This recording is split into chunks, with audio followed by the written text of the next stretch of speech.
He's been called the freest director working today, the most controversial and even a megalomaniac by some.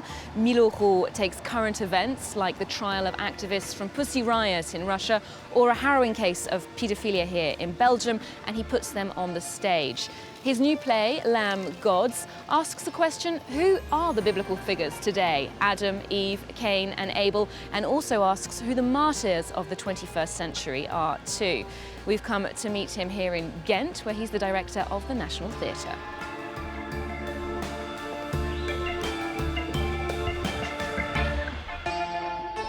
Milo Rau, hello. Hello, hi. When you arrived here in Ghent, you wrote a manifesto for contemporary theatre, the 10 commandments of theatre, if you like.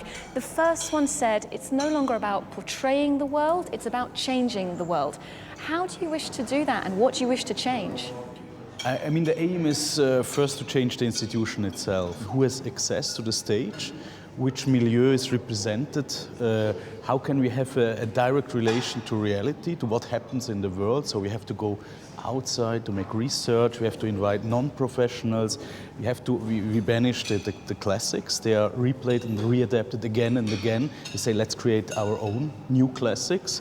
Let's invite people, they can be part of these new classics, like Shakespeare and Molière did it in their own time.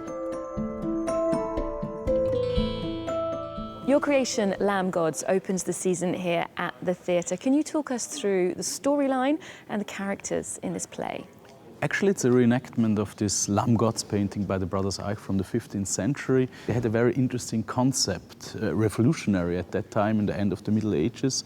They invited ordinary people to be the figures of a biblical painting. So you have Godfather, you have Adam and Eve, you have the Holy Mary, you have the Crusaders, but all these people are from Ghent or from other cities around. And I somehow did the same, or we did the same.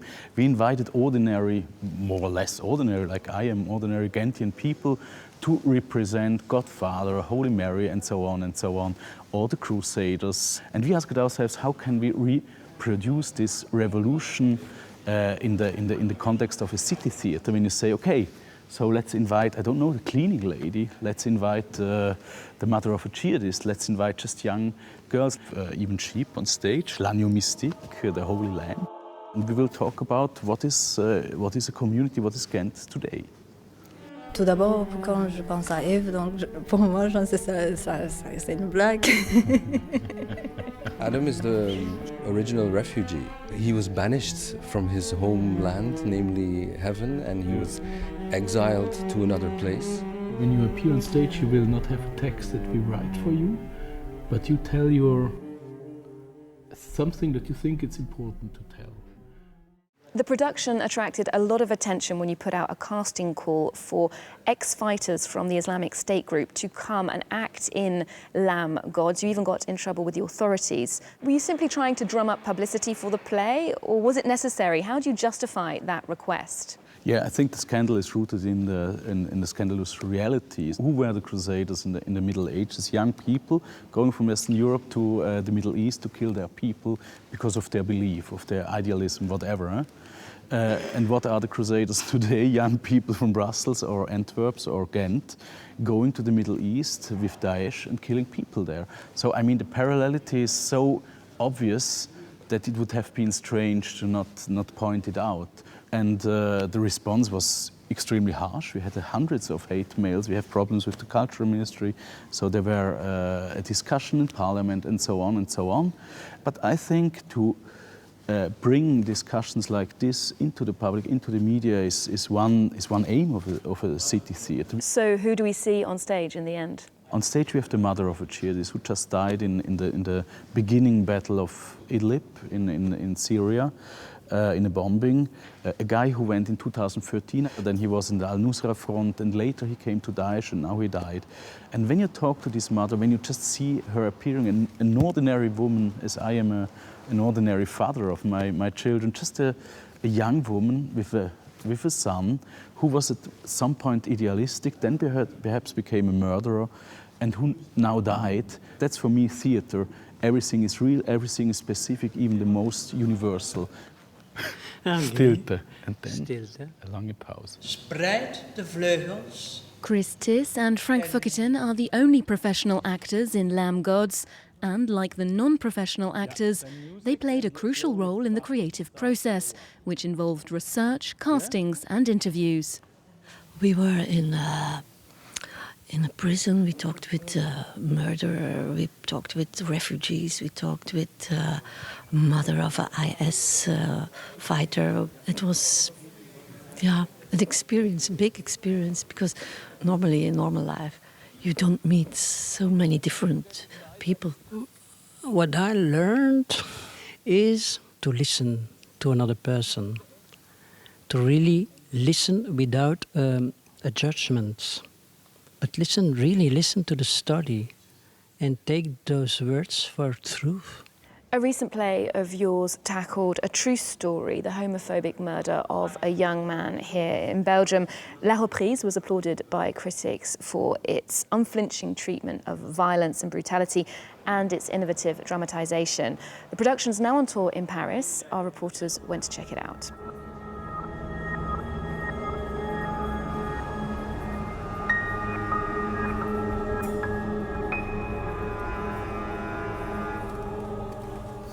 This car on stage at a theatre in Nanterre is a tomb. On te ramène après. Vas-y, sors, princesse. Sors! Sors! This performance is based on a true story, that of Ihsan Jarfi, murdered in Liège in 2012 by a group of homophobic young men. Ce qui se passe dans le noir se passe dans le noir. Like an actual investigator, Swiss director Milo Rau carried out meticulous research, speaking to witnesses and the victims' relatives. Susie Coco agreed to play the role of Ihsan's mother. Est-ce que tu peux pleurer? Nous avions des amis communs. We had friends in common with Ihsan. So yes, maybe I wanted to know a little more about what had happened, because while the media talked about it, they had based it more on the four guys than Ihsan. But it was Ihsan who disappeared. For the audience, getting to know Ihsan means reliving his long night of hellish agony, agony that even the main actor considers unbearable. There are a lot of moments when I thought, would I have liked to see this play? When I'm part of an audience, I'm quite sensitive, and I think it would have been too much for me. I often hear people leaving during the performance, slamming the door on the way out, but then again, this is what the play is about. The more a case is publicized in the news, the more one tends to be lazy and not do the individual work of introspection and reflection. The actors invite us into the creative process, the rehearsals. They show us how they make a play out of that story, and it really makes you think. It's very powerful. The play's real impact may be breaking down the walls between the audience and the material, pushing the audience out of its comfortable role as detached spectator.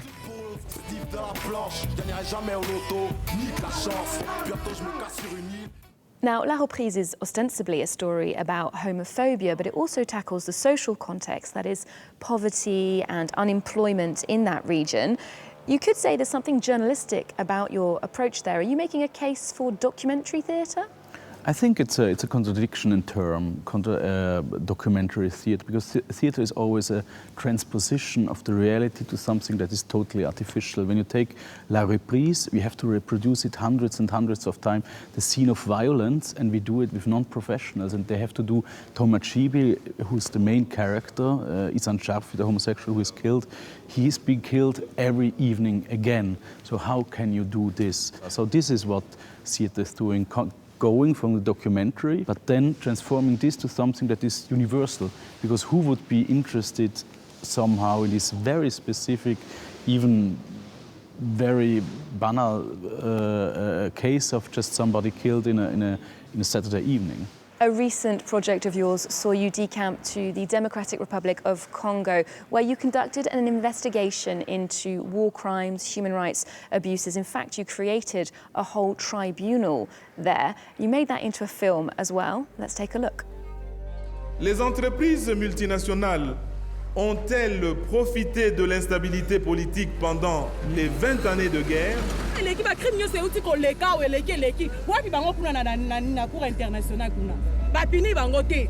Levez-vous, les tribunaux là. What was it about that conflict, which is so far geographically perhaps from our concerns here in Europe, that attracted you to the project in the DRC? The Eastern Congo and also Rwanda, the whole region, they since hundreds of years, they always had what we wanted to have. So slaves in the beginning, then caoutchouc, so plastic, then uranium, and today it's coltan. Around 80% of all coltan, you need it in every cell phone, etc. There are some ethnic reasons too. It's a difficult region, but mainly it's an economic, you could call it an economic world war with around 6 to 10 millions of victims in the last 20 years. And when I went there, I was totally shocked. So the movie about my project starts with a massacre against children. I asked myself, but why isn't it stopping? Why don't we talk about it? And then I understood, because there's no political interest. And I wanted to find a kind of a cadre to tell this story. In the end, two ministers were dismissed, so it had kind of an impact. But for me, it was the longest and perhaps the hardest project we ever did. So you believe that in a context like this, where politics, international institutions have failed to some extent, art can achieve justice? Yeah, I think where politics fail, art has to take the place. What we did is kind of very simple. We just installed what should exist. And when I asked the lawyer, why do you take part in a theater project from a Swiss theater director, they said, because we can't do it there, so we have to do it here. Milo Rau, thank you very much. Yeah, thanks.